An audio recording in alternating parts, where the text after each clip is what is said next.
študenti, kjer vlada v isti koš pospravi vse.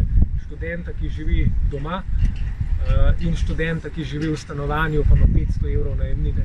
Študenta, ki mora delati za to, da preživi, pa študenta, ki ima štipendijo in mu ni treba delati. Vsak od njih, ne glede na svoj socialni status, materialni položaj, je delal, ni delal, bi po vladnem predlogu dobil 150 evrov, kar seveda nekomu, ki živi doma, pa ima štipendijo, pač pomeni dodaten denar, nekomu, ki plačuje najemnino, pa je ostal brez dela, pa ne more preživeti zdaj naslednjega meseca, pa teh 150 evrov ne pomaga nič. Tako da mi smo predlagali kup amandmajev, ki uvajajo drugačne pojme in ki namenjajo pomoč tistim študentom, ki jo rabijo. Se pravi, po eni strani jim omogočamo, da dobijo nadomestilo izpada zaslužka iz študentskega dela v preteklih mesecih, po drugi strani posegamo na polja, kamor država ni, recimo omejevanje najemnin.